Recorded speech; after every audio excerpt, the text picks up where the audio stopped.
Lapıldaydı asminimda,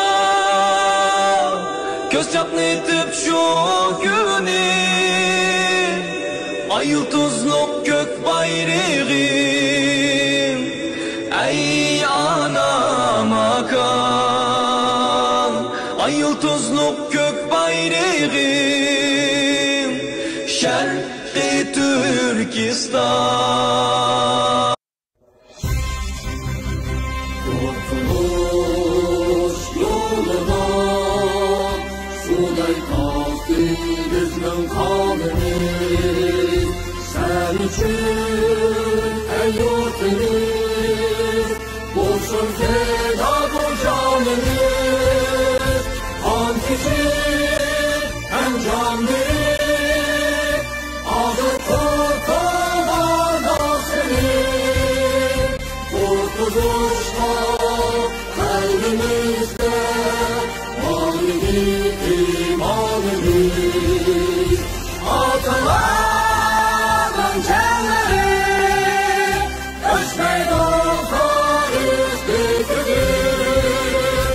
Nesli tane cenge var, yazalım Allah gibi. Çıktı can el altı kal, bunu yolun el aman. Yaşasın hiç ölmesin güzel istikbalimiz. Yurtumuz biz yüz gözümlü, kan bilen pakizledik. Emdi hiç kirletmeyiniz, çünkü Türk'tür namımız.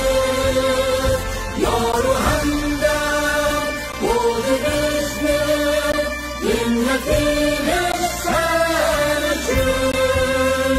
Dünyanın kurbanını bilmez ölen ecdadımız. Atalardan canları ölçmeydi o tarih bitirdim. Nesli tane cenge var, yazalım evladımız. Çıktı can el altı kal, bunu yolun el aman. Yaşasın hiç ölmesin güzel istikbalimiz. Yaşasın hem yaşasın parlasın istikbalimiz.